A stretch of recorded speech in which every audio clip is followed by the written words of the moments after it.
తెనాలిలోని బాలించరావుపేటలో గల అయ్యప్పపురం ప్రధాన అయ్యప్ప దేవాలయంలో వేంచేసి ఉన్న శ్రీదేవి భూదేవి సమేత కళ్యాణ వెంకటేశ్వర స్వామివారి బ్రహ్మోత్సవాలు గత 4 రోజులుగా విశేషంగా జరుగుతున్నాయి. 5వ రోజు స్వామివారిని అశ్వవాహనంపై ఊరేగింపు నిర్వహించారు.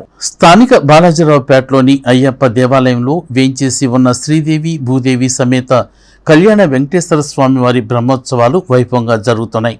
10వ తారీఖు వరకు జరిగే ఈ బ్రహ్మోత్సవ కార్యక్రమాల అనంతరం 13వ తేదీన పాల్గొన పౌర్ణమి నాడు దుర్గమ్మ తిరునాళ్లు, పాల పొంగళ్లు, కళా సాంస్కృతిక కార్యక్రమాలు విశేషంగా నిర్వహించనున్నట్లు కార్యనిర్వాహకులు దుర్బ హరిబాబు స్వామి తెలియజేశారు.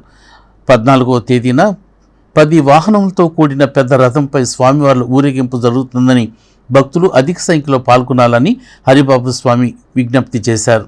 ఏడుగండ్లవాడ వెంకటరమణ గోవింద గోవింద ప్రధాన అయ్యప్ప స్వామి దేవాలయంలో వార్షిక బ్రహ్మోత్సవ కార్యక్రమాల భాగంగా ఈరోజు కల్కి అవతారంలో అశ్వవాహనంపై స్వామివారి ఊరేగింపు కార్యక్రమం జరుగుతుంది. 2వ తారీఖు దగ్గర నుంచి 10వ తారీఖు వరకు విశేషమైన బ్రహ్మోత్సవ కార్యక్రమాలు.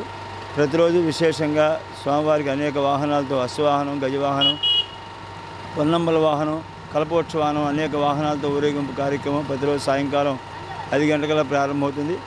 అట్లాగే 11, 12 పసుపుగోరి అమ్మ ఊరేగింపు, 13వ తారీఖు తిరునాళ్ల మహోత్సవ కార్యక్రమం అత్యంత వైభవంగా కన్నుల పండుగగా ఉంటుంది. 10,000 మందికి భోజనాల కార్యక్రమాలు ఉంటాయి.